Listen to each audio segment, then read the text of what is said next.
ആറളത്ത് കാട്ടാന ആക്രമണത്തിൽ ദമ്പതികൾ കൊല്ലപ്പെട്ടതിൽ വനം വകുപ്പിനെതിരെ പ്രതിഷേധം ശക്തം. ആറളത്തിന്ന് UDF-ഉം BJP-യും ഹർത്താലിന് ആഹ്വാനം ചെയ്തിട്ടുണ്ട്. പ്രശ്നപരിഹാരത്തിനായി വനം മന്ത്രി AK ശശീന്ദ്രൻ നേരിട്ട് പങ്കെടുക്കുന്ന സർവകക്ഷി യോഗവും ഇന്ന് ചേരും. അതേസമയം മരിച്ച വെള്ളി, ഭാര്യ ലീല എന്നിവരുടെ മൃതദേഹം പോസ്റ്റ്മോർട്ടത്തിന് ശേഷം ബന്ധുക്കൾക്ക് വിട്ടു നൽകും. അർജുൻ കല്യാട് ചേരുന്നുണ്ട്. അർജുൻ, വലിയ പ്രതിഷേധമാണ് ഇന്നലെ തന്നെ കണ്ടത്. അത് ഇന്നും ആവർത്തിക്കാൻ സാധ്യതയുണ്ട്. എങ്ങനെയായിരിക്കും അതിനെ പ്രതിരോധിക്കുക? പോലീസിന്റെ ഭാഗത്തു നിന്നുള്ള പ്രതിരോധം എങ്ങനെയൊക്കെ ആയിരിക്കും? സർക്കാരിന്റെ ഇടപെടൽ ഇനി എങ്ങനെയൊക്കെ ആയിരിക്കും? ഇപ്പോൾ ആവശ്യങ്ങൾ എന്തൊക്കെയാണ് പ്രദേശവാസികളുടെ? ഒപ്പം ഈ മരിച്ച രണ്ടുപേരുടെ പോസ്റ്റ്മോർട്ടം അതെപ്പോഴൊക്കെ ആയിരിക്കും നടക്കുക? അർജുൻ. Roshni, Venki, good morning. എന്തായാലും വലിയ രീതിയിലുള്ള പ്രതിഷേധമാണ് ഇന്നലെ തന്നെ ആറളത്ത് നമ്മൾ കണ്ടത്. രാത്രി വൈകിയാണ് ഇരുവരെയും, അതായത് വെള്ളി, ലീല എന്നീ കാട്ടാന ആക്രമണത്തിൽ കൊല്ലപ്പെട്ട ദമ്പതികളുടെ മൃതദേഹം ആശുപത്രിയിലേക്ക് മാറ്റാൻ വേണ്ടി കഴിഞ്ഞത്. അതുവരെയും ആ നാട്ടുകാർ വലിയ പ്രതിഷേധമാണ് വനം വകുപ്പിനെതിരെ ഉയർത്തിയത്. ഏറ്റവും പ്രധാനമായി അവർ ഉന്നയിക്കുന്ന ആവശ്യം തുടർച്ചയായ രീതിയിൽ കഴിഞ്ഞ ഒരു 2009 ശേഷം ഇങ്ങോട്ടേക്ക് എടുത്താൽ 20ഓളം പേരാണ് അവിടെ വന്യജീവി ആക്രമണത്തിന്റെ ഭാഗമായി കൊല്ലപ്പെട്ടത്. അതിൽ 19 പേരും കൊല്ലപ്പെട്ടത് കാട്ടാനയുടെ ആക്രമണത്തിലാണ്. ഒരാൾ കാട്ടുപന്നിയുടെ ആക്രമണത്തിലും കൊല്ലപ്പെടുന്ന ഒരു സാഹചര്യമുണ്ട്. അപ്പോൾ തുടർച്ചയായ രീതിയിൽ ഓരോ വർഷവും ഇങ്ങനെ പേരുകൾ മാറി വരുന്നു എന്നതിനപ്പുറത്തേക്ക് എല്ലാ മനുഷ്യരും ഇങ്ങനെ കൊല്ലപ്പെട്ട് കഴിയുകയാണ്. അതുകൊണ്ട് തന്നെ എല്ലാവരും അവിടെ ആവശ്യപ്പെടുന്നത് ഇതിനൊരു ശാശ്വതമായ പരിഹാരം ഉണ്ടാവണം. അതിന് ഏറ്റവും പ്രധാനമായി അവർ മുന്നോട്ട് വയ്ക്കുന്നത് ആന മതിൽ അവിടെ നിർമ്മാണം ആരംഭിച്ചിട്ടുണ്ട്, പക്ഷെ അത് പൂർത്തിയാക്കാൻ കഴിഞ്ഞിട്ടില്ല. അത് വളരെ എത്രയും വേഗം തന്നെ പൂർത്തിയാക്കാൻ ആവശ്യമായിട്ടുള്ള നടപടി സ്വീകരിക്കണം. അതിനു പുറമെ ആറളം ഫാമിന്റെ ഈ പുനരധിവാസ മേഖലയിൽ കൃത്യമായ രീതിയിൽ ഈ ഫെൻസിങ് സ്ഥാപിച്ചുകൊണ്ട് ആ ആറളം ഫാമിൽ ഇപ്പോഴുള്ള കാട്ടാനകളെല്ലാം തന്നെ വനത്തിനകത്തേക്ക് മാറ്റുകയും ആറളം ഫാമിന്റെ പുനരധിവാസ മേഖല കൃത്യമായ രീതിയിൽ ഫെൻസിങ് സ്ഥാപിച്ചുകൊണ്ട് ഒരു നിയന്ത്രണം ഉറപ്പുവരുത്താൻ ആവശ്യമായിട്ട് നടപടികൾ സ്വീകരിക്കണമെന്നുള്ളതാണ് അവിടെയുള്ള ജനങ്ങളുടെ, ആദിവാസികളുടെ ഏറ്റവും പ്രധാനപ്പെട്ട ആവശ്യമായി മുന്നോട്ട് വെക്കുന്നത്.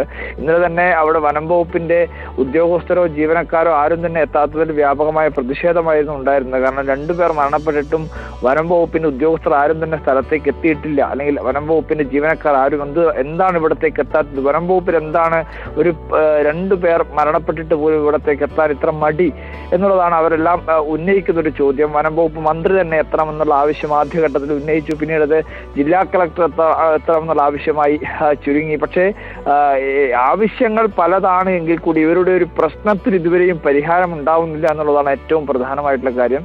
അവരുടെ ഈ കാര്യങ്ങളെല്ലാം തന്നെ നമ്മൾ റിപ്പോർട്ടർ TV-യിലൂടെ തന്നെ കഴിഞ്ഞ ഒരാഴ്ച മുൻപ് വരെ അവരുടെ രാത്രികാല ജീവിതം ഉൾപ്പെടെ നമ്മൾ ചിത്രീകരിച്ചതാണ്. അവിടെ രാത്രിക്ക് അവർ സാധാരണ രീതിയിൽ എല്ലാവരും വീടിനകത്താണ് ഉറങ്ങുന്നതെങ്കിൽ കോൺക്രീറ്റിന്റെ വീടുള്ളവരൊക്കെ വീടിന് മുകളിൽ കയറി ഉറങ്ങുന്ന അത്രയും ഭീകരമായിട്ടുള്ള അവസ്ഥയാണ്. കാരണം വീടിനകത്തേക്ക് അല്ലെങ്കിൽ അകത്ത് കിടന്നുറങ്ങിയാൽ സ്വാഭാവികമായും ആന എത്തിക്കഴിഞ്ഞാൽ അവർക്ക് പിന്നീട് ഓടി രക്ഷപ്പെടാൻ ഒന്നും തന്നെ കഴിയില്ല. അതുകൊണ്ട് തന്നെ കോൺക്രീറ്റിന്റെ വീടുള്ളവർ ആ വീടിന് മുകളിൽ കയറി അവിടെ കിടന്നുറങ്ങുന്ന ഒരു സാഹചര്യം പലപ്പോഴായി ഉണ്ടാവാറുണ്ട്. എന്നാൽ ഈ വീടില്ലാത്തവർ, അല്ലെങ്കിൽ ചെറിയ രീതിയിലുള്ള കുടിലുകൾ എന്ന് തന്നെ നമുക്ക് പറയാം, അങ്ങനെയുള്ള വീടുകളുള്ളവർക്ക് എങ്ങോട്ട് മാറണമെന്നുള്ള ഒരു വലിയ ആശങ്കയുണ്ട്. ഒരു ആന വന്നു കഴിഞ്ഞാൽ അവരുടെ ജീവൻ പിന്നീട് ഒരു ചോദ്യചിഹ്നമാണ്. കാട്ടാനയുടെ അടിയിൽ അന്ന് അകപ്പെടും എന്നുള്ള രീതിയിൽ അത്രയും ഭീതിയോടുകൂടിയാണ് അവരെല്ലാം തന്നെ അവിടെ കഴിയുന്നത്. അപ്പോൾ ഇതിനെല്ലാം ഒരു ശാശ്വത പരിഹാരം ഉണ്ടാവണം. തുടർച്ചയായ രീതിയിൽ ഇങ്ങനെ കാട്ടാനകൾക്ക് ആദിവാസികളുടെ ജീവൻ വിട്ടുനിൽക്കുകയാണ് സർക്കാരും അതുപോലെ തന്നെ രാഷ്ട്രീയ പാർട്ടികളും എല്ലാവരും ആ രീതിയിലുള്ള ഒരു ഇടപെടലാണ് നടത്തുന്നത് എന്നുള്ള ഒരു ആക്ഷേപവും ആരോപണവും അവരുടെ ഭാഗത്ത് നിന്ന് ഉണ്ടാവുന്നുണ്ട്. എന്തായാലും വ്യാപകമായ പ്രതിഷേധമായിരുന്നു അവർ ഇന്നലെ തന്നെ ഉയർത്തിയത്. ഇന്നും സമാനമായ രീതിയിലുള്ള പ്രതിഷേധം ഉണ്ടാവാൻ തന്നെയാണ് സാധ്യത. വനം വകുപ്പ് മന്ത്രി ഇന്ന് ആറളത്തേക്ക് എത്തുന്നുണ്ട്. വൈകുന്നേരം 3 മണിക്ക് സർവകക്ഷി യോഗം വിളിച്ചു ചേർത്തിട്ടുണ്ട്. ആ സർവകക്ഷി യോഗത്തിൽ ഈ കാര്യങ്ങളെല്ലാം തന്നെ ആദിവാസികളുടെ പ്രശ്നങ്ങൾ, എല്ലാ കാര്യങ്ങളും തന്നെ ഉന്നയിക്കപ്പെടും. അതിൽ എന്തൊക്കെ തീരുമാനങ്ങളാണ് ഉണ്ടാവുക എന്നുള്ളത് കൂടി വളരെ പ്രധാനപ്പെട്ടതാണ്. എന്തായാലും ഇന്ന് ആറളത്ത് BJP-യുടെയും UDF-ന്റെയും ഹർത്താൽ പ്രഖ്യാപിച്ചിട്ടുണ്ട്.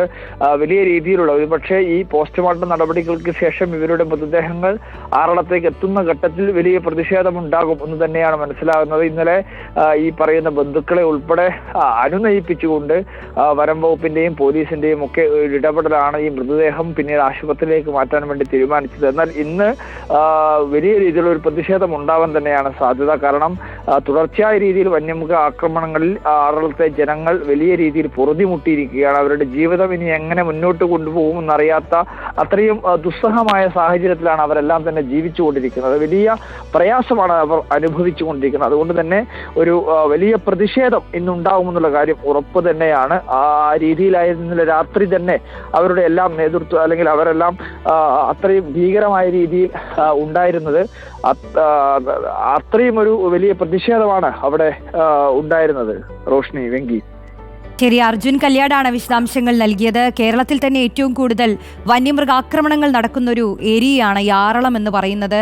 അവിടെ വീണ്ടും 2 പേർ ഇന്നലെ മരണപ്പെട്ടു എന്നുള്ളതാണ് ഏറ്റവും ദുഃഖകരമായ കാര്യം, അല്ലേ? അതെ, തീർച്ചയായും. ഇപ്പോൾ സംസ്ഥാനത്ത് ഒരുപാട് ഇങ്ങനെ വർദ്ധിച്ചു വന്നുകൊണ്ടേയിരിക്കുകയാണല്ലോ ഈ വന്യമൃഗശല്യങ്ങളൊക്കെ. ഇപ്പോൾ നിലമ്പൂർ അടക്കമുള്ള പല മേഖലകളിൽ നമ്മൾ കണ്ടു ഈ ജനവാസ മേഖലകളിലേക്ക് വന്യമൃഗങ്ങൾ ഇറങ്ങി വന്ന്, പ്രത്യേകിച്ച് കാട്ടാനയൊക്കെ ഇറങ്ങി വന്ന് ആളുകളെയൊക്കെ കൊല്ലുക എന്ന് പറയുമ്പോൾ പലപ്പോഴും ഒരു നടപടികളും നടക്കുന്നില്ല എന്നതും വളരെ നിരാശാജനകമാണ്. എതിർ രാഷ്ട്രീയ പാർട്ടികളൊക്കെ അത് വിഷയമായി എടുക്കുകയാണ്. ഇന്ന് വലിയ പ്രതിഷേധം അവിടെ കാണാനുള്ള സാധ്യതയുമുണ്ട്.